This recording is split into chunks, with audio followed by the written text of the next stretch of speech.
review as I'll well. have to tank like a bunch of episodes. You what? Covered. Oh, yeah. No, I'd have to tank like 3 or 4 episodes. What's up, folks? Welcome to the Sidekick Show. We are live on a random Monday night. I guess not so random. May 3rd. No, Monday happen every week, John. I know, but it's not really a random Monday. It's every Monday. So it just sounds cooler to say random Monday for some reason. I don't know why. But thank you everyone for joining us. Oh boy. We are what do we do here, Rob? Yeah, we talk a little bit about new releases. We talk about the news. Only been I'm just saying, if anyone brand new is showing up, oh man, right. I decided to try to be healthy and put Coke Zero with my whiskey, and man, that was a disaster. Yeah, it's the Coke Zero that's making you stumble over your words completely. No, it's throwing me off. The awful this taste one's of for it. Gordon. I'm gonna crackle. This guy, when in Durham, you drink the Coors. So anyway, so if you're new to the show, hey, welcome. If you're new to the show, welcome to the Sidekick Show. We are live every Monday, 8 p.m. Eastern Standard Time, and we talk all kinds of nonsense. We usually open up with a little bit of news, a little bit of new releases. If I got something from the shop that relates to our topic, I'll usually throw that out. And then this month we're doing a Keanu Reeves-a-thon. So today we're going to be talking about Point Break, and then next week we're going to talk about Speed, and then we're going to close out the month with John Wick, and whatever else nonsense will ensue. So let's kick it off. I only pulled one new release this week because it's the most important one. It is the Fortnite #2 that comes out. Right here. Yeah. So if you guys don't know, Fortnite and Batman are doing a comic crossover called Fortnite 0 Point. #1 came out, a huge smash success. Sold a lot of copies. We've got a second print coming in June. So if you want a copy of that, contact your local shop or call me up and I can set you up with that. So #2 drops this week, technically out tomorrow, but depending on shipping and stuff like that, we'll have it either tomorrow or Wednesday. And every issue comes with a digital code for something to redeem in Fortnite. First issue was a Harley Quinn skin. Yeah, Rebirth skin designed by Amanda Connor. Looks really sweaty, the kids call it. And then this week, I believe it is a Batman glider. And then if you get all the codes, you get a very cool Batman armor, supposedly. And the story is a lot of fun too. It's like Batman gets to fight all the different characters from Fortnite when Fortnite crosses over with a lot of other properties. So we're going to see a lot of guest appearances and things like that. Well, it also expands on the history of Fortnite as well, John. It also kind of delves into, I guess, I haven't been playing for this a number of years, but there is apparently a narrative story about the 0 Point. And this comic series they've never told some of the secrets of the island. And this comic series will get into some brand of the new things to be revealed. Yeah. So that's all John and I are big. John put up a wicked kill. He sent me this thing, and we're going to geek out here. He sent me this. He's got a snake eye skin. He sent me this clip of him just taking down people with his bow and arrow. And I had a good day. Somehow I had a good day. Either people were just walking into my arrows, or I was just on. But I had a really good game. I was like, I'm gonna practice with this bow because the bow is fun, and I didn't choose any other weapons, and I managed to get a whole string of kills and actually ended up winning the game. So that was a fantastic achievement for dad playing Fortnite. So thank you very much for respecting that. But it was probably a bunch of noobs or robots or bots or whatever. Anyways, a win is a win, bro. Doesn't matter if you win by an inch or a mile. That's right. Winning's winning. Win is a win, bro. Yeah. Oh man. All right. So let's kick it to Rob. He's going to talk about some of the news that happened. A bunch of stuff, right? Yeah, and actually, we're going to start off. I got to take a drink. We're going to start with a little bit of sad news, John. John Paul Leon is a comic book artist for the last number of years. He did a lot of stuff for DC, including Static Shock, Earth X, Batman, Creature of the Night. He was nominated for an Eisner Award with Tom King for a short story titled Black Death in America. He passed away on May the 1st at age 49. We don't know what the cause was, but it's really rocked the comics community because he was. I gotta be honest. I didn't recognize his name, but then you start seeing some of the stuff that he's illustrated, and you're like, oh my god! And he was a very he hit an amazing art style. So unfortunately, he passed away. If anybody is interested, though, Tom King posted up this short story that he did with John Paul is about 4 pages, I think, and he put all of it in black and white on Twitter. And it is quite the read. So if you have an opportunity, check out Twitter after the show. Go to Tom King's Twitter feed, and you can see the 4 pages there. So unfortunately, passed away age 49. Thoughts and everything else to his family. Shifting to a bit more of happier news, John. October 16th, DC announced that on October 16th, DC Fandom will be returning. We did a lot of coverage during the 2 events back in August, and I think it was in September, right? Was it the first of its kind of this online event? Normally they have some type of conventions where they go to San Diego Con and all that stuff happens. So Fandom, I don't know why, if we determined why they call it that, because it is under a dome or something like that. But a lot of that stuff that we covered back then is just happening now. So we just did a review of the Justice Society World War II, which was, I believe, announced during that Fandom, and a lot of other things are starting to roll out now. Suicide Squad trailers, all kinds of stuff. Yeah. So go on, Rob. Yeah, no. So you're right, John. It was the first. Well, technically, San Diego Comic-Con did an online version last summer because everything was shut down due to this thing called COVID. But DC Fandom did a much better job of it. It was a pretty cool. You could schedule your time.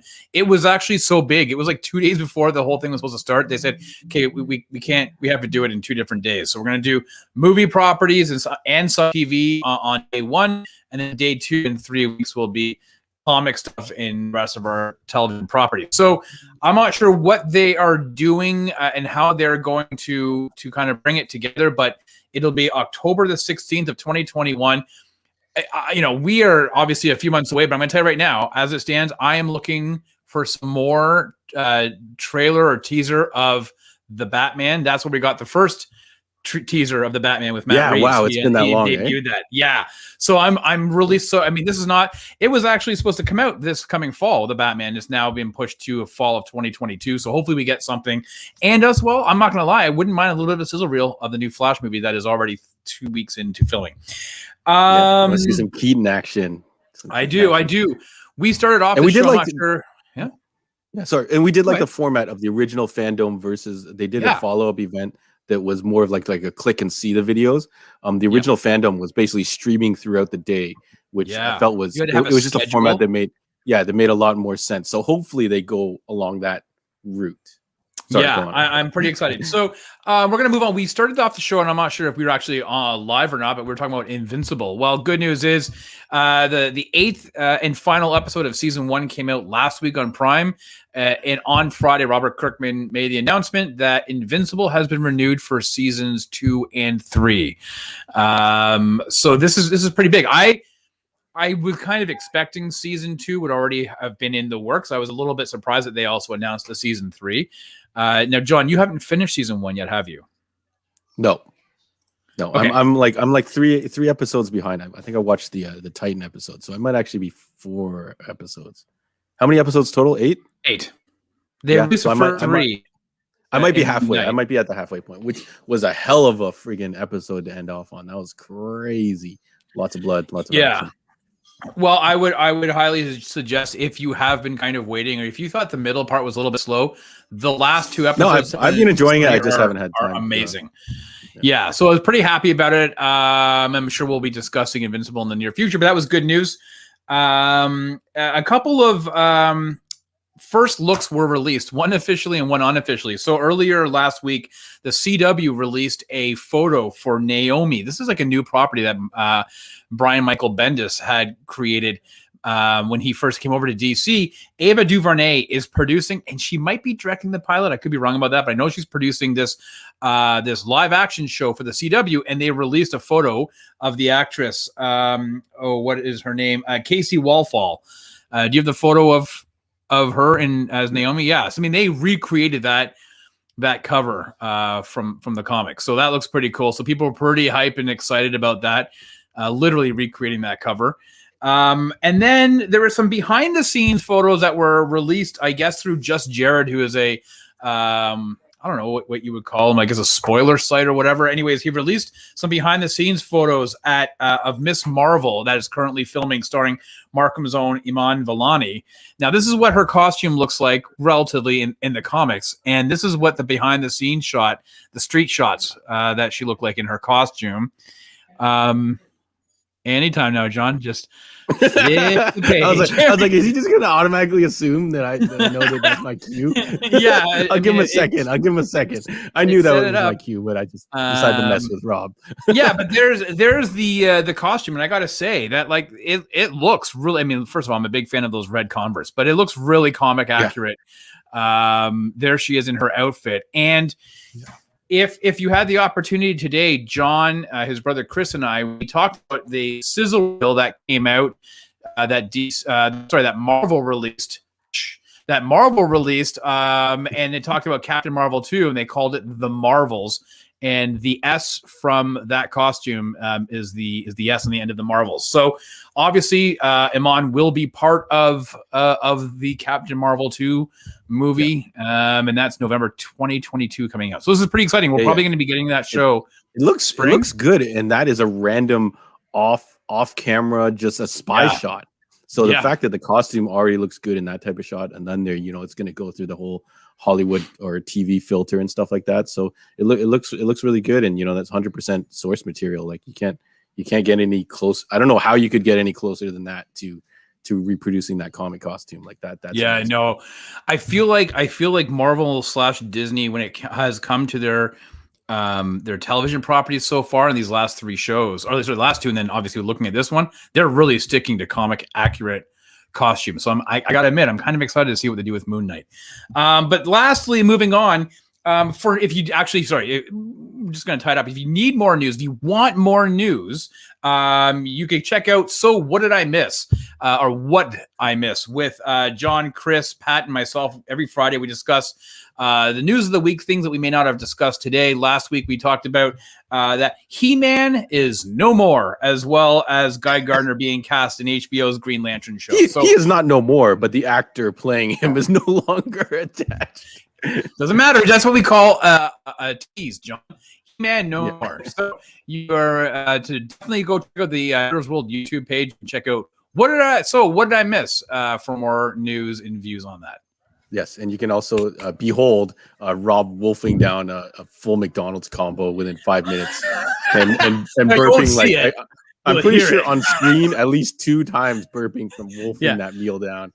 It was a sight to behold, folks. I was like, my brother's gonna take another minute or 2, and Rob's like, all right, I'm just gonna eat. And I'm like, how do you like? It takes me more than like a minute or 2 to get my napkin out, unfold the sandwich, but this guy just. You crack that sucker open, you stuff the fries in, and you just grab that burger sandwich and put it in, bud. You unhinge the jaw, and in it goes. A lot of shout outs in the chat to Van Wilder. What's up, Scott? I'm not really sure why. It's a great. They got off topic on Van Wilder, but that's one of those movies that I had on repeat when I was growing up. Me and my brother watched that a hell of a lot. So that is the news, right, Rob? I think that's it. All right. So let's. Yeah. So Rob already mentioned our new kind of beta show or whatever you want to call it. So What I Miss, every Friday we drop in it. We don't have a particular schedule for it at the moment. Kind of just happens when it happens. And then our random trailer reactions. So we did react to that big Marvel sizzle reel earlier. I'm proud of you for calling it a sizzle reel, buddy. Yeah. This guy loves calling it's a movie celebration trailer. But anyways, and then the Heroes World podcast, we covered Justice Society, America, World War II, the animated feature, and then we delved into some fun stuff after that. And I'm trying to think if we dropped anything else. I think this is the week we only did one, right? We only did the one, and actually, I'm really hopeful that if you haven't tuned into the main show where we did review the Justice Society of America, we also had a couple of other topics like come up with a show idea for Baron Zemo, and I'm really hoping. I'm assuming that Scott hasn't seen our episode yet, because my idea for a Baron Zemo show would be right up Scott's alley. So if you haven't watched it yet, please. Both Rob and Andre went with reality show type type things. I decided to just straight up copy an existing show, right? And kind of just get it out on the ASAP for fans. Plagiarize, but I didn't plagiarize. It's homage, right? Right, okay. Homage. So yeah, so that wraps up all our other whatever talking. So that are we going to talk about Are we going to talk about our guy? Are we going to talk about Point Break? Oh yeah, let's get into it. Have you ever? I don't think I've ever had the opportunity to call someone Point Break. Like, who called? Did someone call Thor Point Break or something? Robert Downey Jr. calls Thor Point Break in the first Avengers movie. Yeah, he's like, okay, Point Break. So I've never had that opportunity. Maybe if we lived in a warm climate where people were actually pulling off the surfer stuff. I'm gonna open it up. I had time to put together a couple clips, so let's see. Let's open it up with this definitive quote from the movie. I don't know if it's gonna run or not, but let's try it. Who knows? You might like it. It's a killer rush. Bodie, this is your fucking wake-up call, man. I am an FBI agent. I know, man. Isn't it wild? Oh man, how good is our Keanu Reeves and Patrick Swayze in this movie? So without further ado, let's dive into Point Break. Point Break. Wow. Point Break. Point Break. Point Break from Lord, 1991. Man. One of the definitive action movies of that era. Some people even attribute it to as one of the first like summer blockbuster kind of style action movies. I don't know if you would agree with that, Rob, or not. If you can think of anything else that kind of pioneered this kind of style of movie. No, I think your brother had said it was the. Sorry, I think your brother had said it was the Fast and the Furious before Fast and the Furious. I would agree with that. You know what? It's very 90s, right? Like the tone of it. It's pre Michael Bay, right? It's a pre Bad Boys. It's just it feels 90s, and yet it doesn't feel like a period piece. Do you know what I'm saying? Like it doesn't. Yeah. Oh, I loved it, man. I loved it. Gritty. It was very gritty. Like it was just Okay, so let's cover a couple basics in the movie. So Point Break 1991 came out in July 12th, 1991 in the USA. So summer blockbuster, definitely right in the middle of is that considered our middle of summer? In August? No, July. Oh, July. Yeah, middle of summer. Yeah, middle summer. So middle summer. So so this is like prime time for this type of movie, especially surfing, sun, all this kind of stuff. Budget of 24 million, box office of 83.5 million. So definitely did well. I don't know if Rob has a definition of what Point Break is. I know what shit break is. But Point Break is it's a surfing term. Point Break is a surfing term. It's where it's where it's where the water I think hits the coast and then yes. I guess it creates the wave or something. I was going to try and do a whole thing on that, but I had trouble understanding exactly what it was without diagrams. So I was like, all right, scratch that off the list. But yeah, so this movie, it is I don't know how we would describe it. Is it essentially a cop movie? With a slight buddy element, or is it a heist movie? Like what will we define it? I would say it's a heist. It's a heist adrenaline movie, right? It's I would say a heist movie within it. With this is pre X Games, right? So a heist adrenaline, junkie movie. Yeah. Okay. Yeah. So anyways, the very definition of an action movie. So I figured we'd open it up starting off just talking about the cast. So you were about to get into it. So let's talk about, do you want to talk about Keanu and Patrick, or do you want to talk about Keanu first? Or it's whatever. I'm good with either, man. We can talk about Keanu Reeves if you want. That's fine. Okay, so let's open it with Keanu Reeves. Do you want to start? Did you have notes, or you want me to kick it off? No, go ahead, buddy. Go ahead. Yeah. Okay. So I'll throw the first pass on this one. So Keanu Reeves. I don't know if we want to define this role as bad acting or genius. Like I remember we would always make fun of that. I am an FBI agent line, and some of the things he says in this movie, but they have aged very well. And they're really cool. I don't know, just the way he acted. I love this character. I love the way he played it. And it was kind of re-brought back, and I think we'll talk about it a little later when Fast and Furious hit.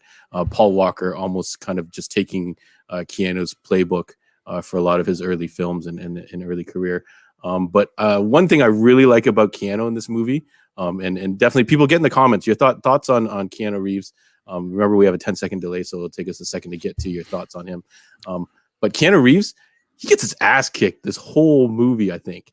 And that's something that I think I have a problem with, like not a problem with, but I'm noticing a lot in the current action movies. Jason Statham, The Rock, those guys, they don't seem to lose. They always seem to just be invincible. Keanu literally gets, I can't think of a fight that he actually wins without help. He just gets his ass kicked every time, and he just goes in head first, which is why he's such a good character. So maybe the scene where he jumps out of the plane without the parachute, I guess he kind of wins that fight because he's jumped out with a parachute. But then Bodhi is crazy and makes him drop the gun. So we'll get into the scenes and stuff later. But overall thoughts on Keanu Reeves.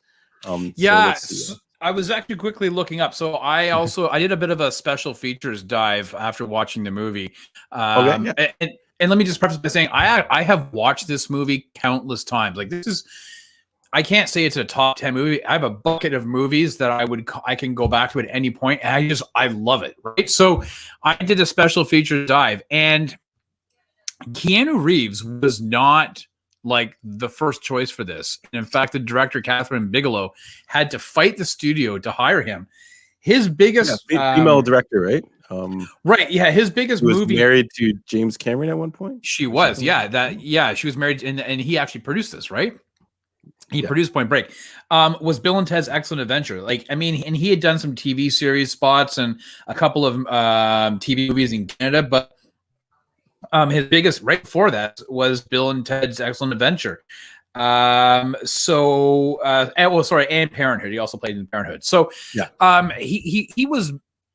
he was established, but he wasn't well known. If that, you know what I'm saying? Like, he was coming off of Bill and Ted's Excellent Adventure. He had a little bit of heat, but nobody would have pinned him as an action star. And in fact, Johnny Depp and Charlie Sheen were kind of circling the role of Johnny Utah before, and the producers had brought in Patrick Swayze to read for Utah, and he goes, no, I'm not that, I'm Bodhi. So Keanu Reeves comes in and he just nails it, and he destroyed he actually, you said it before, the chemistry between him and Patrick Swayze is unmistakable, and I think that Keanu Reeves has often gotten a lot of flack for his surfer style delivery, even in The Matrix. Right? I mean, it starts off Bill and Ted's Excellent Adventure when he sees the princesses. He's like, whoa. And then he's in this is very, okay. And then in The Matrix, he does, whoa, again, right? So he, people, kind of, but I think he's actually, he plays to the type. And I think that he's really smart. And I think we maybe sell him a little bit too short, thinking, holy shit, man, this guy is just doing this weird. He's skating by on his laurels. But I think he actually is a lot smarter than we probably give him credit for. Yeah, I think part of it is smartness, and part of it is just I don't know if the term is genuineness or whatever, like genuineness. I don't know what that. It still doesn't sound right. Even when you say it doesn't sound right. But he, we've all seen the posts and stuff. He just seems like an overall just good dude, just doing what he loves. So I think that definitely shines. And this archetype of him playing the surfer dude is probably one of my favorite of all time. So I love Keanu. I love Paul Walker. I love if you ever watch Step by Step, they had a guy that lived in their van on their driveway called Cody. And he would just talk like the surfer guy. He was actually a martial artist as well. So I love. You've lost the audience. Yeah. No, Step by Step. You guys all watch Step by Step. He was no, not at all. It was Cody. You know Fine. Get out of here. Do you know what I noticed that was actually really interesting? There's a shot at the beginning where you see he's quite buff. He flexes that right arm of his, right? But did you notice in the entire movie he was never topless, right? Like he always had a t-shirt on, except for that near that scene at the end when he was lying in bed. He's like, holy shit, I'm late. Right before Bodhi and them came to pick him up to kind of begin the third act. For the he was never he didn't have a gratuitous topless. Right. He randomly takes off his shirt like in like in Twilight when Jacob like goes to help Bella up, and he takes off his shirt to like Oh my she's got like God. blood on her head, and he takes off his whole shirt and is like, okay, here you go. I'm like, okay, well, you know, okay, if I was that ripped, probably I would do it, but it's just funny. Anyways, random Twilight reference for you, and if you got it, then all right, I got you as well, so don't even make fun of me. Yeah, so a big fan of Keanu, and it's very hard to think about, you know, John, if you were to replace another actor of that time in that Keanu role. Johnny Depp in this role maybe could have worked. Definitely Charlie Sheen would not have. But but Johnny Depp had been doing 21 Jump Street, where he was an undercover, right? Because he looked younger. So, you know, would he have been able to actually? First of all, could you believe like, oh, he's another dude of being undercover? I don't really know. So, Point Break works for 3 reasons: Keanu Reeves, Patrick Swayze, and Kathryn Bigelow. Yeah. Okay. So let's talk about Swayze. So. Man, how amazing is Patrick Swayze? Like, I feel like he was one of the for me, he was one of the underappreciated guys. Like, I don't think I truly appreciated him during his heyday. Like Roadhouse, I didn't see until afterwards. This movie he's fantastic in.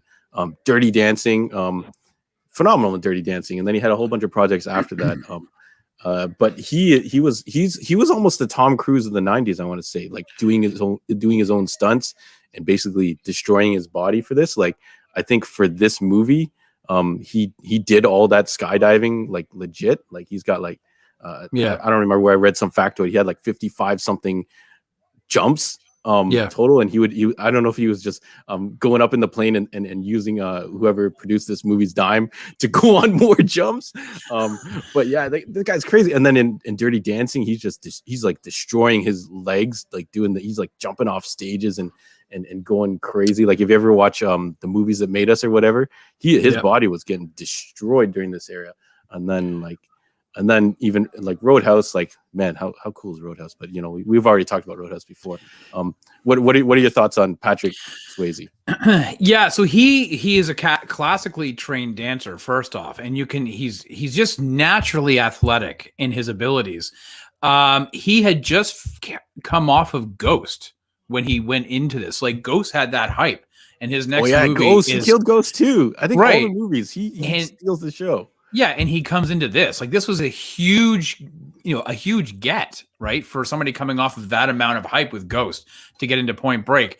Again, watching the special features, his stunt double and the stunt coordinator was saying like he had really bad knees. Like he had wrecked up his knees.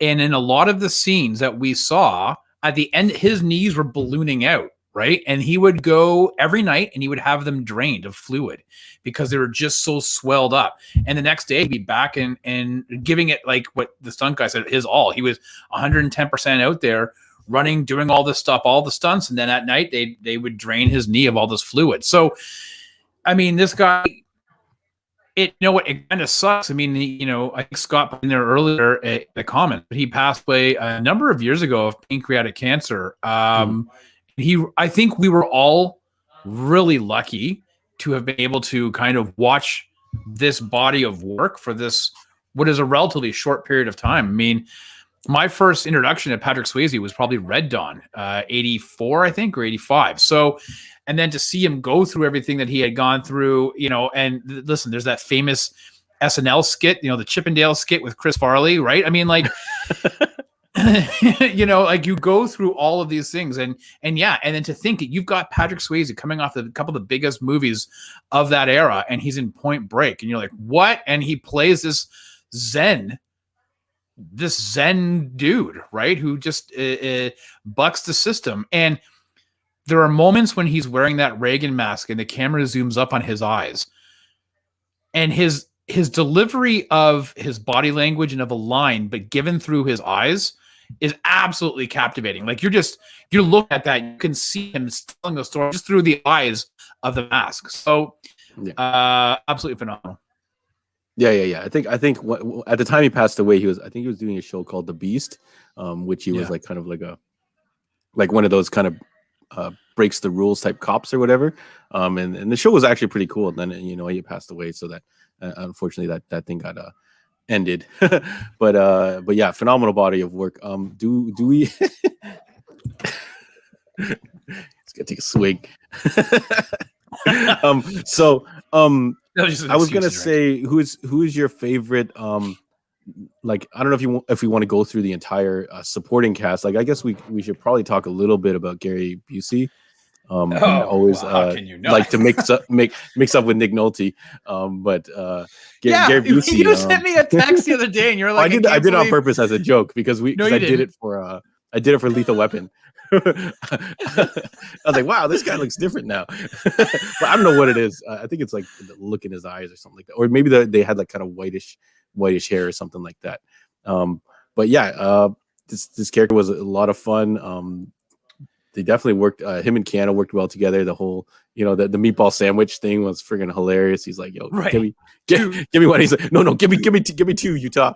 And he's like, "I should." And he improvised that scene, eh? Yeah, he improvised that whole 2 thing.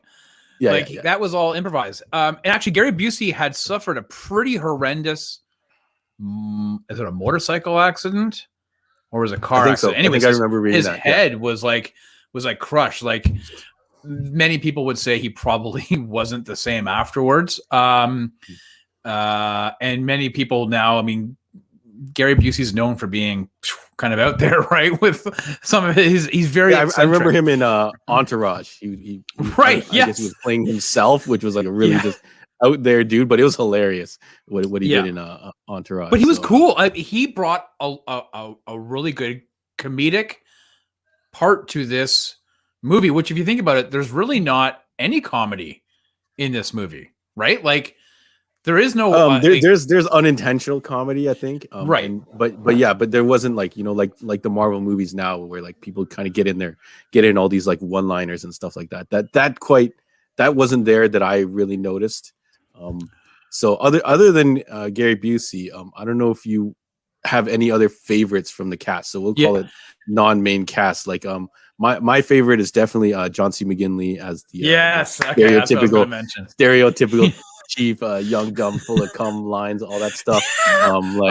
Like he really rips into them, and he's great. If you've ever watched him on Scrubs or you've ever heard him talk, like he'll go on other podcasts and stuff, and he'll bring a notebook from when he worked on whatever project he was working on. He's like, I had these notes from, like, this guy is like a phenomenal character craftsman of that type of stuff. So it's pretty cool. I don't know if you have any other nominations of characters that you want to. I know Sarah wants to nominate the naked girl in the shower who kicked like everybody's ass that came within arm's reach of her.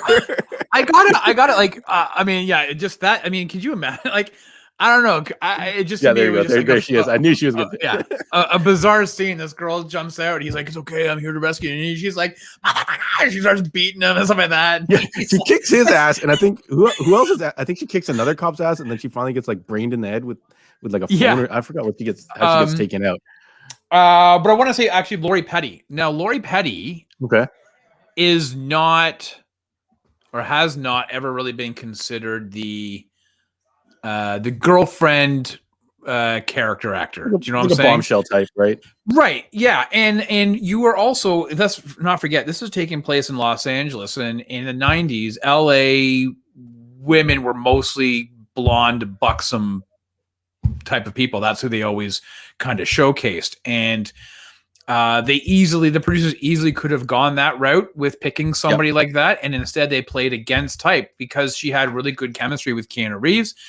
And so I think she did a fantastic job in this role as well. I mean, when he goes into the diner to order the stuff, and he talks about, he's trying to get on her side. He talks about his parents passing away in the car crash, and you can see she's just falling for it because she's connecting because she suffered the same type of fate. Yeah. Excuse me, with her parents earlier. So, and the last person I would mention is the kid in the surfboard shop. And the surf shop? Yeah. It's not too old to learn. He goes, "What do you mean old? I'm only 25," which made me feel 25. Old. Yeah. And then he goes like, I hope you stick with it, man. Surfing, it's a way of life. You find your soul out there. And I was like, this kid's like 12 years old, man. Oh yeah, he's killing it. Sadly, I think he passed away is what I heard.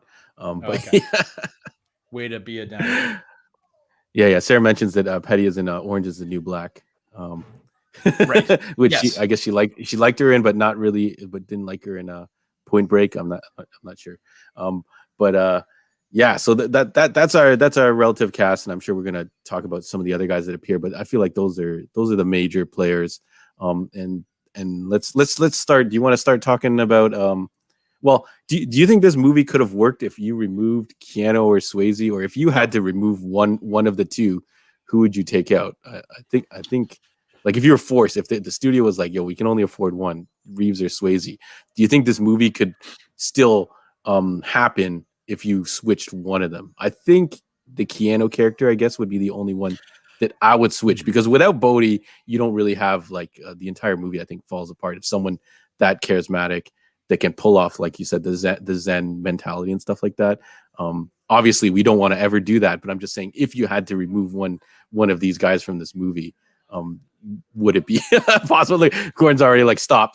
All right, so maybe we won't continue this line of questioning. I would remove you. Yeah, dude, I am an FBI agent. There you go. Anyways. I guess yes, you would.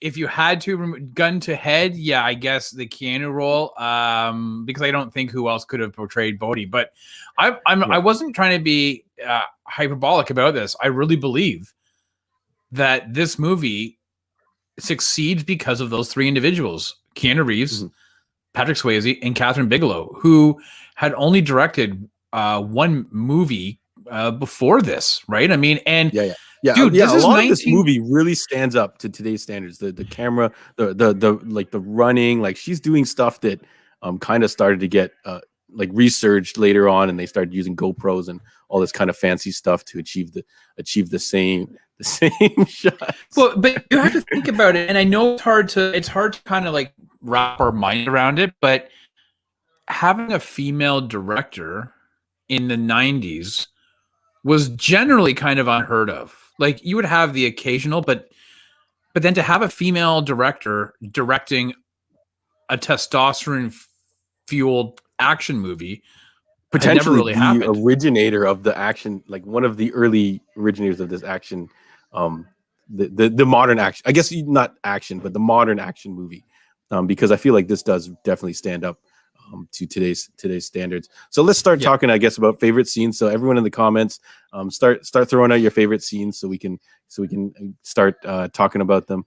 I don't know if you want to open up with your favorite scene, and then we'll kind of go back and forth and get other people's online comments in there. Oh God, my favorite scene. Or just scenes you like. I'll start like the opening scene. They have like this long shot of the police station, which just goes on and on, which introduces Keanu, and he has a whole speech, and he meets up with John C. McGinley, who's the police chief, and he starts talking about, I take the skin off my chicken and that type of stuff, and the shot just keeps going, and they cover like the whole police station. I'm like, did they do this all in one take, like back then? And this isn't even an action shot. I was like, this is incredible, like to see back then. And then he closes off that scene with the I guess there's no shortage of assholes line or whatever. And then kid, eats the bagel or something. And he's like, the donut, not so far, or something like that. Yeah. Is it donut? Yeah. He's like, I love these things. Right? And he was just talking about how healthy it was taking the skin off his chicken. And he's like, I get this, just eat this donut. Well, that tracking shot again, 1991. We'd look at 8 years later. We go into the West Wing. The television show, in the West Wing was very well known for its walking, talking shots, continuous shot. This is the precursor to that, right? And John C. McGinley said that they've shot this thing 47 times because either one of the actors made a mistake, the lighting got messed up. They said a couple times the people that were, it's a dance, the coordinating of all the extras in the background. Somebody hit the camera by accident. Like, it took them 47 shots just to get this thing down. But God, what do they call it when you look right at the camera? I think they call it spiking the camera or something like that. When you just look right into the lens, you're not supposed to. You're in the whole back, shot. And you're like, so that was awesome. I really liked. Oh my God, I don't even know what would be one of my favorite scenes. I actually liked when after the 2 hot dogs, when all of a sudden Utah starts chasing Bodie through the houses, right? That was just so much. He's like, he's running, he's chasing him. The Brody throws a dog at him. He lit the car on fire, right, with the gas hose and all that stuff. Throws the dog at him. He catches the dog, and then jumping down into that. I guess it would be like a storm drain area, and Utah blows his leg out, and he could take the shot, and he's looking at Swayze who's hovering that fence, and that Utah could have nailed him based on what we saw at the beginning, right? With his 100% marksmanship, and yet he doesn't. He screams in the air and fires off 6 rounds into the air. So, I really enjoyed that scene. He fires his gun into the air while yelling "No!" from Hot Fuzz. I think Comic Book Greg referenced that earlier. Like that was like a hell of a scene when that came up in Hot Fuzz. I'll throw out another random one.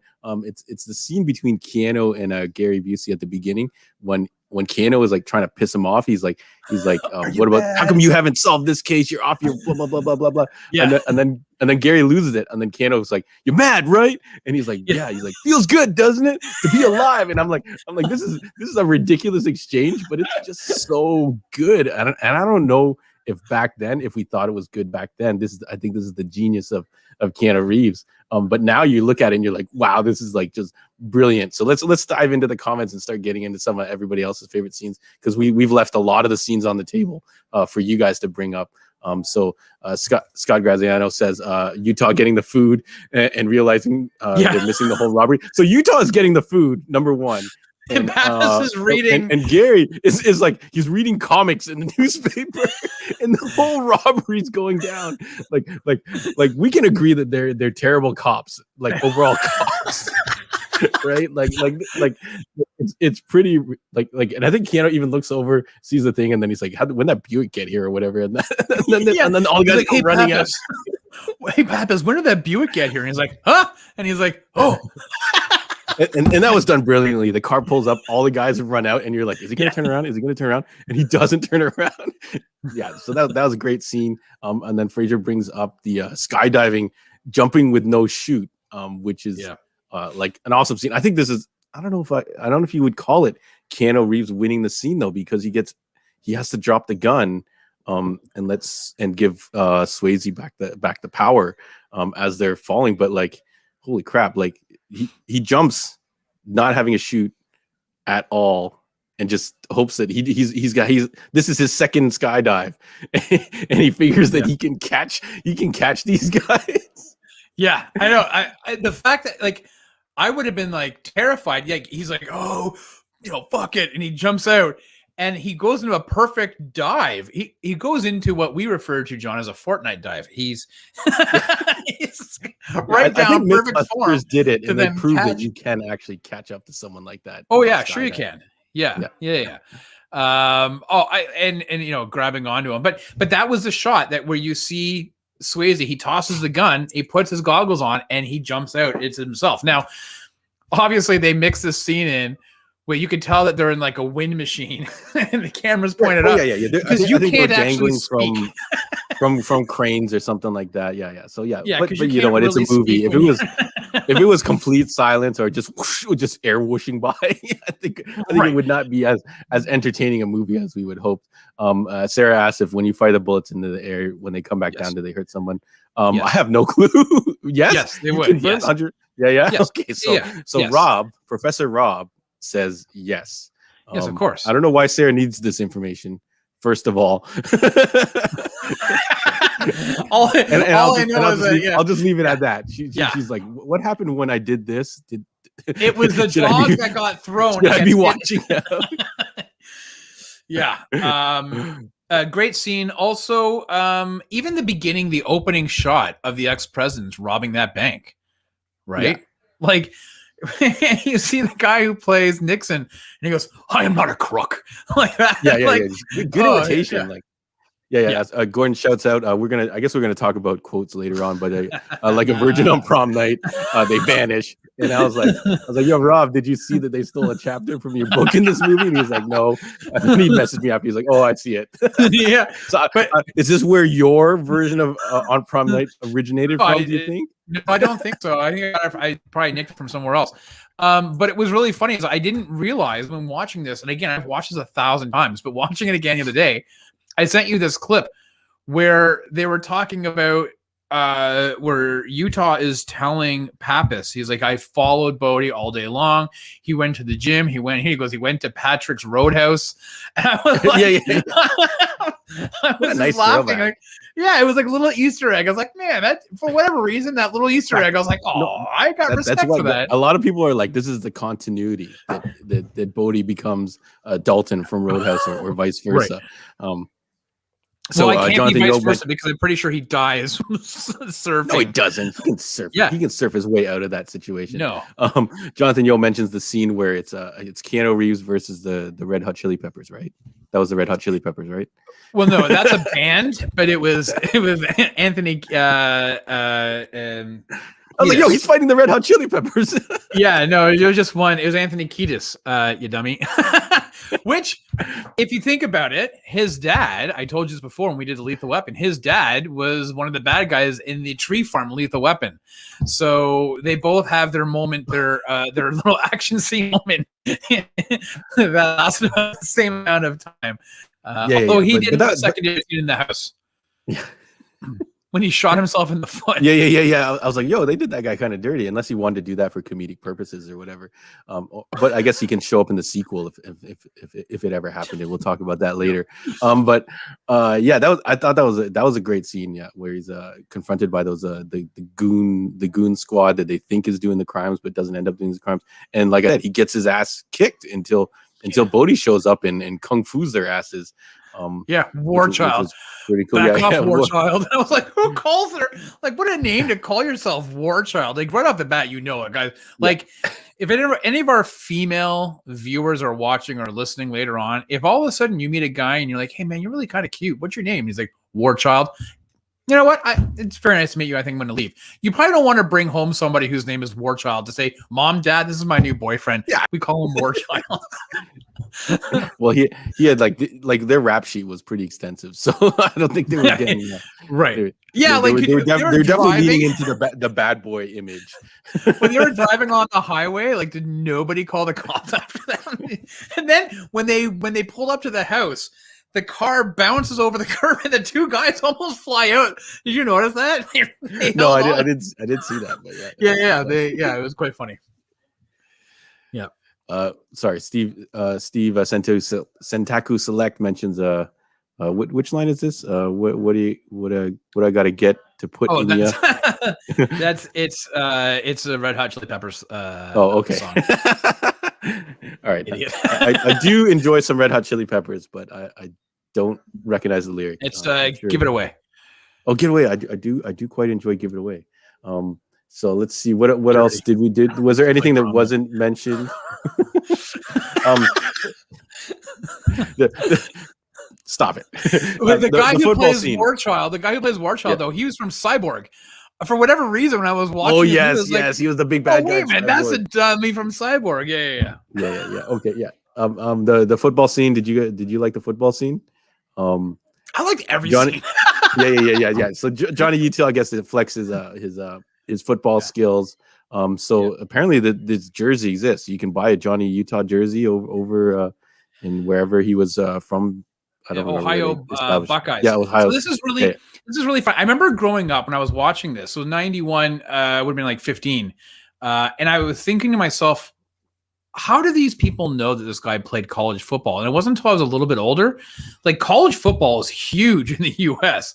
We don't follow college football in Canada. Even like a 1% is what they do. It is a huge thing. So as an adult now watching this, even though, again, I've seen this multiple times and I obviously came to this realization a number of years ago, but it's much more plausible now for me to understand why I know who Johnny Utah is, who played 4 years in the Pro Bowl before that, because that is a very Americana culture thing to know these guys, right? So yeah, it was just a cool overall scene, playing football in the dark on the beach with cars lighting everything up. So I'm pretty sure all those people needed jump starts after that, but that's besides the point. John, your batteries were drained. Yeah. You guys all had to get jump starts at the end of the night. So do you remember at nighttime? Remember when they went out for the nighttime surf after they were at Bodhi's house, which again is another amazing scene. We're all sitting around and they're talking about the Zen science of surfing and what it does to the soul. But they all decided to go out for that nighttime surf. And Rosie, he picks up this. He has the gas, right? The light, like the fluid. And it's all over his arms, and then he's lying there. He's crushing pops, and he lights it up on fire. I'm thinking, and he's kicking it with his foot. I'm like, you're dead. All of this stuff all over you. This kerosene has been pouring. I want to know. I want to have a race where Rob, you stab the kerosene and open it up, and I just unscrew the cap, and I want to see who wins that race. And if you win, then fine. It's a fair enough point. But I guess it was a cool way to open and start a fire like a badass. Like crush. That's what the bad boys do. They stab those containers. I did think that as well. I was like, why didn't you just unscrew it? And like, is it because of the silver top? Like, then stab that. I don't know, but you don't need to stab the entire cans bottle. Yeah. So all right. So I don't know if you have any more scenes that you want to bring up. Like, generally, I think we like all the scenes. I will bring up the when they do the bust of War Child and his guys, when Keanu Reeves is fighting that guy, and again losing the fight, and he's getting his head pushed into the lawnmower. And do you remember how he gets out of it? How it stops? Yeah, Pappas shoots the engine. He shoots the lawnmower. I'm like, that's another theory I want to test too. If we got a lawnmower running, and someone shoots the engine out, how quickly does it stop? I would be more worried. Where exactly do you shoot it? You know what I mean? Do you shoot it like dead in the engine? Do you try and shoot like the air filter off? Like, do you shoot the? I don't know what. Like, I don't know what part you have to disable in a lawnmower to get it to stop shredding. And it stopped pretty quickly. So, yeah, I don't really know. I don't. Yeah, that was pretty I mean, those guys are nuts. They were all jacked up, right? I mean, the guy's lying in bed, he's listening to music, and he's hammering the bed, right? Like, I don't know if he was on PCP or what, but yeah. Yeah. But yeah, okay, so and that was really funny when the guy's like, I can't believe it. The guy comes late to his own bust. What a dick. And he just literally like rolls in the bus and just starts like tagging along in the back. I'm like, I feel like you need a little bit more prep, but that's how Johnny Utah rolls. So I think that was dope. We generally like everything that happened in the movie. We mentioned the silly thing, lighting the fire. I do question why there was so many people in the banks at the time. Like, there's literally like a freaking, like, I don't know. It looks like a mall. The bank looks like a mall. Like, I don't know what day they're doing their banking or whatever, but it's like. But you don't remember? Did you ever do that? Did you ever go to the bank with your parents when you were younger to see? You'd be in line. You have to write those stupid slips out just to take money out. There was no bank machines. So if you wanted to withdraw or deposit money, I was just like, why there's so many people in here? This is kind of ridiculous. But anyway, I'm wrong. Banks, that used to happen back in the day. All right. Yeah. There's no debit cards, man. And this is really, this is another thing. It was really funny because they made a comment about, like, he goes, I had to wait to find a payphone. It's not like I could just call you up. And I was laughing because, there's no cell phones, right? Like, yeah. And even when they kidnap Keanu and they're off on their way to do the thing, he's like, there's no phones on the way. Yeah, and you're just like, right. Wow, this is a crazy time for us. Yeah, I have to get there in 6 hours. He goes, just call her, tell her. He goes, no way, amigo. He's on the road. No way to get in touch with him. And I'm like, oh my God, there's no cell phones. All right. I forgot about this. Yeah. Okay. So anyway, moving on then. So one of the things that always gets me in movies is it always sells me something. So I don't know if it's product placement or just, just something cool that the hero uses or whatever. But I wanted to know, like, what did this movie sell you on, Rob? Like, did you have to get a Johnny Utah jersey, or did you want to buy an early 70s Mustang or anything like that?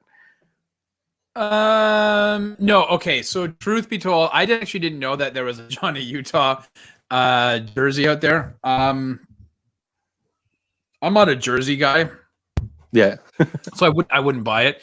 How about surfing as a concept? Yes. Did So, but you I ever have buy into always surfing? no, I've always wanted to go surfing. Like, Mhm. truth be told, that's like one of those things I'm just obviously too old to do now. I thought No, I would let's be do it. okay if Let's do it. Keanu could do it, but Everybody, let's do it. Yeah. When things open back up, Let's all go down. It's definitely on my bucket list. And then yeah, we are getting older, so I definitely do want to. But that was the one surfing thing. achievement. Yeah. Yeah, I watched The Endless Summer. I watched Endless Summer Part 2. Point Break. I watched those. It was always something I've always wanted to do. The closest I got was boogie boarding in the Dominican right before a hurricane, and those waves were crazy. My wife, we have some pretty cool photos of that, and I was getting caught in the undertow. But that was about it. That was as close as I got to surfing. I did paddleboarding a couple times. I was gonna say paddleboarding is pretty close. I did it when I went to Florida, and I fell in that nasty ravine a couple of times, or the whatever the nasty water is. It wasn't on the beach. It was like in the ports with the boats and stuff. So that wasn't ideal. Yeah. Yes. Let me see here. Someone, I lost the comment, but someone was saying maybe Rob wanted to grow that Bodie hairstyle. Back in the day where you ever like, yo, I want to zen out and grow this crazy mullet. Well, no, I didn't. No, it's funny. So this is 1991. I had just moved to Toronto from Uxbridge, I guess Scarborough, and my hair was long. Like it was just a bit about the Keanu Reeves length at the end of the movie, and it was blonde. And I was very I tan quite a bit. Demand pictures. We demand pictures of this version of Rob. I have my student card, the bus card, the pass. So I will bring it up and I'll get it. But I had the long hair and I tan, as you know. I mean, you've seen photos in the summertime. I tan quite easily. So going in, I was rocking I wasn't quite Patrick Swayze, but I was Keanu Reeves with blonde hair. So. Yeah. Sarah's making fun of us for the paddleboarding. They did make me sign a waiver, and I was like, "What's up with this waiver?" I'm like, "What's going to happen here?" Yeah, please, I just want to go paddleboarding. Just give me the board. I'm just standing on a board paddling around. But anyways, let's jump to for me, it's the whole surfing lifestyle. Definitely something that looked very attractive. Although Keanu's Mustang was pretty hyped. Well, you're a how car beat guy, up it was. so that's not a surprise. Pretty funny. Let's talk a little bit about the remake or remaking this movie. But let's not talk about the 2015 version. So that was definitely ill-conceived. There was a lot of movies that were kind of like Point Break with whatever, and the one that jumps out most to me is Fast and the Furious. Oh, so pretty much the spiritual successor to this genre. Yep. I would almost watch any type of movie remade with you could choose motorcycle gangs. You could choose like I don't know. You could choose like choreographed dancers or something like that, and you have to infiltrate, and then you get seduced by the lifestyle. I don't know what kind of crimes that the choreographed dancers could get into, but I'll work on that. I'll work on that script. I think they could get into any crimes. I don't know. Yeah, your daughter's a dancer, right? Maybe there is some type of shady crime scene. Oh my god! With dancing. A syndicate. It's the diversion, and they steal the stereos in the background. Right. But Fast and Furious mirrors this movie so much that I feel like it is technically the proper remake of it. Definitely nowhere. Don't go anywhere near the 2015 version. But right down to like I think the diner scene where he goes to meet her in the diner. I feel like there's like an exact scene in Fast and the Furious where Paul Walker goes to get the tuna sandwich and it's like tuna sandwich, no crust and all that kind of stuff. So I don't know if you have No, I agree with you. I think it is. There is DNA in there. There's DNA from Point Break in the Fast and the Furious movie, the first one at least, right? It was this gateway to like this extreme sports stuff. And Gordon will probably correct me because I think he's a cinephile. But the program came out a couple of years after, And this is about the football. We talked about this a couple weeks ago, the football, the guys lying in the middle of the road and this and that. And this Point Break kind of was a bit of the explosion. You had Point Break, you had years later, you had Airborne, which was a rollerblade movie, not nearly as popular as Point Break, but it really kind of this explosion of these extreme, the skydiving. You had some skateboarding movies. You had, the Lords of Dogtown. At the time, you got Tony Hawk and all that stuff, right? So way before the movie, but you had those guys who in the 90s were at their heyday, right? The X Games started and stuff like that. So it was the right movie for the right time. It was just this explosion of all these new sports and activities that were not Olympic sports and activities. You couldn't do it. And snowboarding started a couple years later. You know what I'm saying? So yeah, it was just at the right place at the right time. Yeah. All right. Do we want to launch into our favorite quotes of the movie? Do you have a favorite quote from the movie, Rob? Anyone else in the comments? Quotes. Definitely. Yeah. I'm actually trying to find my photo off. Choose maybe one. I'll throw a couple out there. So there's one. I pulled a clip of it. It's the hesitation line, which is it could become someone's life mantra if you wanted to. So I'm gonna play that while Rob looks up stuff. Yep. Causes hesitation, and hesitation will cause your worst fears to come true. So it's simple. You project strength to avoid conflict. Peace. Yeah, so the whole hesitation causes fear, blah blah blah. And I thought that was just a cool mantra. You could put that on a shirt or on a plaque in your office or something like that. Comic Book Craig definitely mentions the "I am an FBI agent" line, which is huge. I don't know if you have did you come up with your line or I have mine, which is really out there. Yeah, I had two. I put down three, but I have two, and this was one of them that I was thinking about. Reason I've really honed in on this is that it's very similar to Kari in her argument in Falcon and the Winter Soldier. So this is Bodhi. Okay. This is Bodhi after they try to rob the bank near the end, right? And they're screaming, and he's like, "What were you doing? We never go for the vault." And then Bodhi's like, "This was never about the money. This was about us against the system. That system that kills the human spirit. We stand for something. We are here to show these guys that are inching their way on the freeways in their metal coffins that the human spirit is still alive." And so I was just very I felt almost like, wow, after watching, Falcon and the Winter Soldier, and Kari kind of almost taking a little bit of that spirit of this quote and putting it in the whole idea. I thought it was kind of interesting. He has a quote earlier too that's something about metal coffins and we're doing this for those guys in their metal coffins every day, dying or something. I was like, that's pretty crazy. I was gonna pull that quote, but I forgot to grab it. Now you had mentioned about John C. McGinley and that tracking shot, and he goes, young, dumb, and full of cum. I had that shot, but I actually picked something else from Pappas when he confronts. So this is after the bank robbery where Utah is consigned into this gang, and he, the cop was shot, the off-duty officer, and this and that. And Harp is screaming at Pappas, and Harp says, Pappas says, "Harp, I want to tell you something. I was in this bureau when you were still popping zits on your funny face and jerking off at the lingerie section of the Sears catalog." And that to me made me laugh because it's so people may not recall if they were born after 2000 what the hell a Sears catalog is, right? Right? And yeah, and then he decks him after, right? He floors him after. And he goes, "There was one thing that we learned that maybe you forgot." "What's that, Pappas?" And he's like, "Respect for your elders." He just cold clocks him, right? He cold clocks him, and they show a shot of his face hitting the floor. Sadly, he doesn't have to deal with the repercussions of that because he dies during the whole plane shootout later on, which I totally forgot.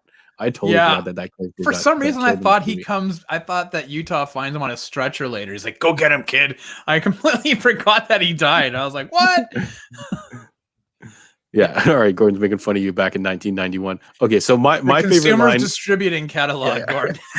My favorite line is a little out there, and it's gonna, a lot of the scenes early in this movie really hit with me. The whole relationship between Keanu and Gary Busey, and then even the Patrick Swayze. So this is early on when they're trying to figure out like that surfers are the ones doing this, and then they find the wax residue. So I don't know if you know what this line is, but it's pretty funny, and there's a great delivery by Keanu. So I'm gonna play it here. Hopefully it comes through. But I thought it was like one of my favorite parts of this movie.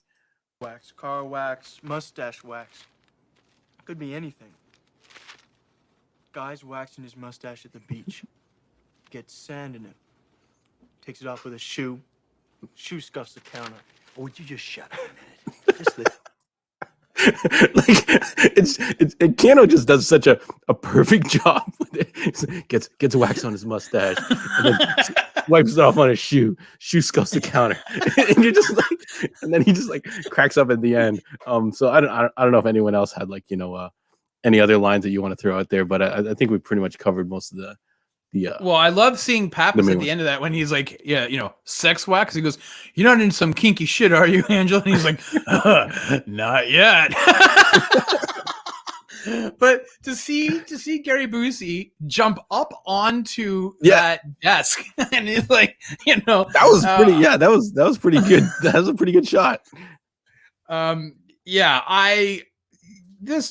gotta tell you, this movie brings me nothing but joy. It really does. Yeah. It's an easy watch. Do you know what I'm saying? Like, and again, I said this to you guys before.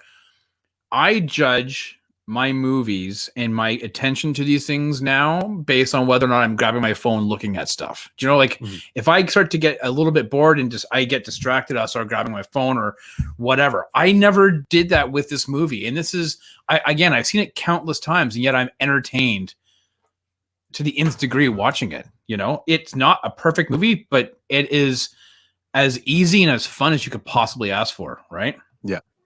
Yeah, no. And so on that note, I asked if you had any recommendations.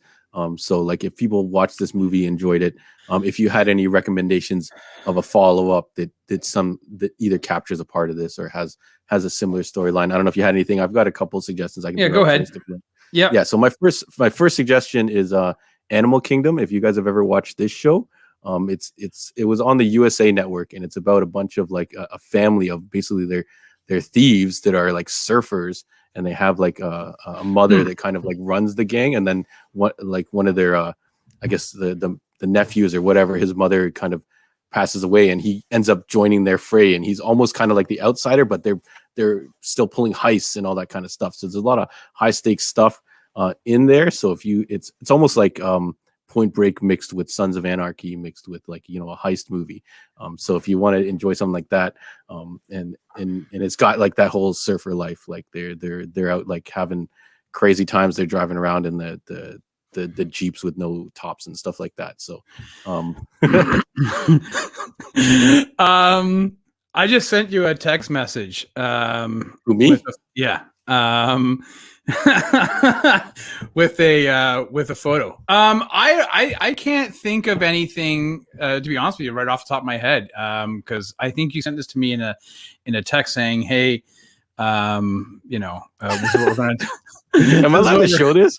Yeah, sure. It's 1990. Yeah, it's not my real signature because I was 15.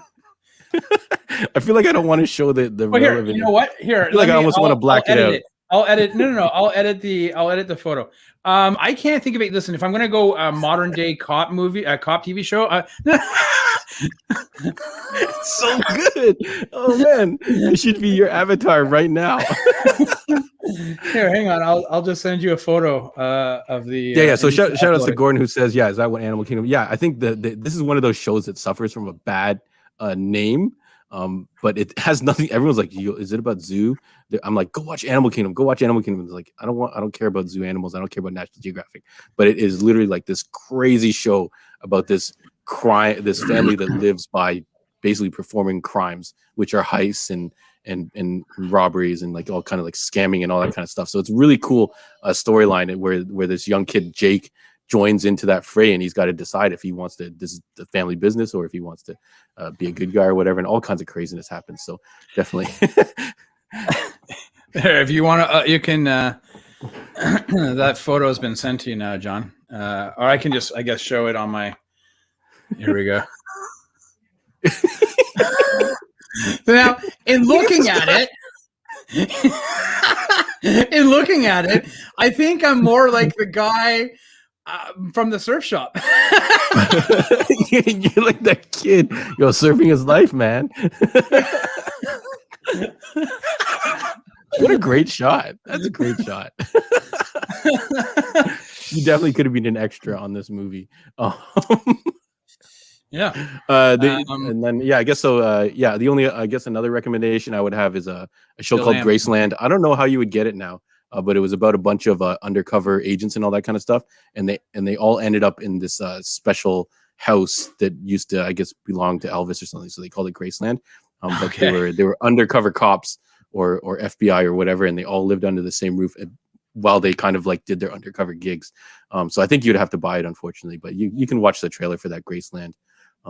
And I don't know if we want to recommend Keanu Reeves' The Replacements, where he also plays a football player, which is a fantastically fun movie. Shane Falco, Footsteps Falco, and it's got Gene Hackman in it, and Orlando Jones, and John Favreau, I think, is one of the footballers and stuff like that. So it's a really fun movie. So I think are we wrapping up Point Break? I think we're done. Everyone in the chat is checked out to other things. Sarah's making fun of your eyebrows. No, she's not. They're on point. They were sick. I mean, come on, look at that. They were. Look at that. You should definitely go to the barber and go, yo, give me this again. Yeah, very, very Jonathan Taylor Thomas look to you. Yeah, man. Hey, 1991, I might have hit my peak, and it all went downhill from there. Right. Yeah, listen, man, I love this movie, and I would recommend it to anybody. I recommend you, like purchasing it, because it's in today's influx of so many things to watch, every week Netflix is releasing a new movie. They're releasing new television shows once every couple of weeks. You got all these different streaming services that are offering so much. It's nice to kind of go back to some of these movies and find the enjoyment out of them again, and know that you could pop it on anytime and watch it. And I really feel like this is one of those movies that, again, it takes place in the 90s, but it's not dated. It doesn't feel dated. John has the only quibble John has was the blood packs. Because last week we were talking about the fake blood in these action movies where it's digital blood. And I said, I missed the squibs and the blood packs. And there was a lot of blood packs in this. Because John, you didn't like the big long gun. You were like, come on. The guns were pretty humorous. I felt like those big long guns, like when they were like waving them around and stuff like that. But I guess it's art of intimidation. Like, oh, that guy's got a big, weird Western style looking revolver waving in your face. But yeah, I think that so yeah, let's wrap up Point Break, because otherwise we're gonna go all night. Great movie. Point Break. You I'm said saying break. it too fast. Point Break. Point Break. Fantastic movie. Definitely pick it up.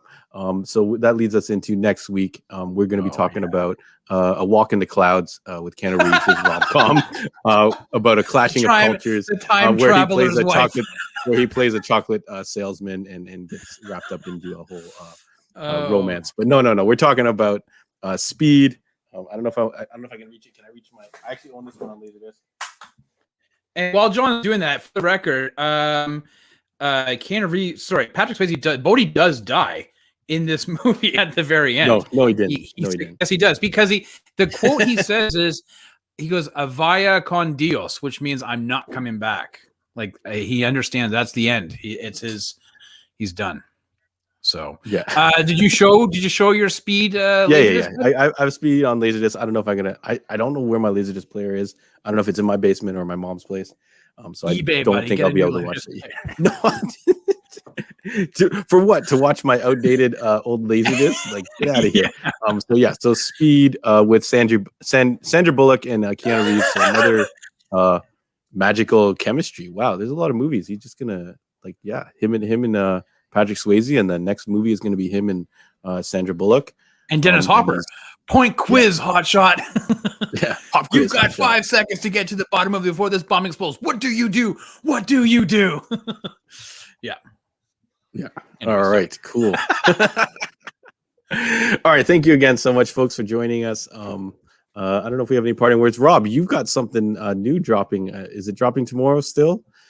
Oh yeah, it's scheduled, bud. So I'm actually going to take a quick look because something may have dropped while we were on doing this podcast. So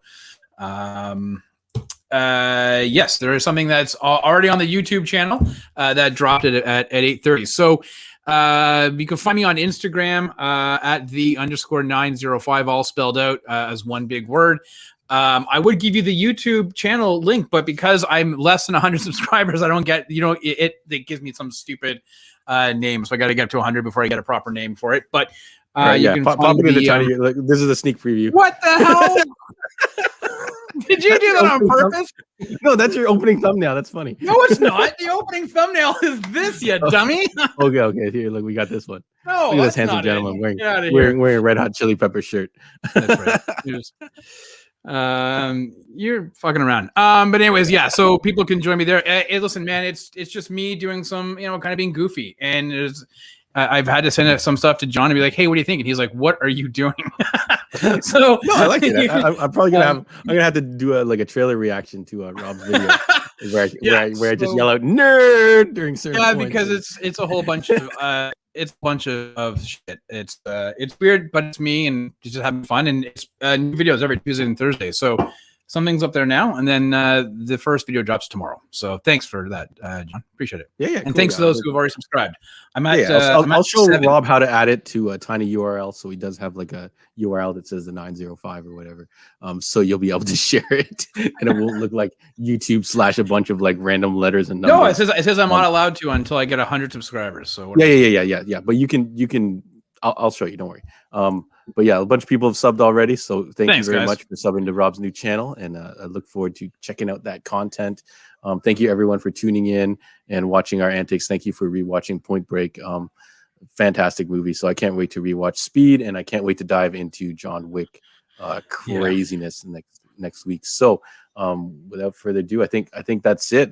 Is this where we say Vaya con Dios? Avea con Dios, but we'll be back next week. Unlike is it the last thing you say to someone and then you never see them again? I don't think so. I think you could just say it like almost like hasta la vista. No, hasta vista, see you later. Vaya con Dios, I think it actually means I'm not coming back. I think Scott said it's go with God, so it could be interpreted many different ways. Yeah, I think Scott says it's go with God. So I think you can use it for anything. So Vaya con Dios, everybody. See you guys. Thank you very much, guys. Check you later.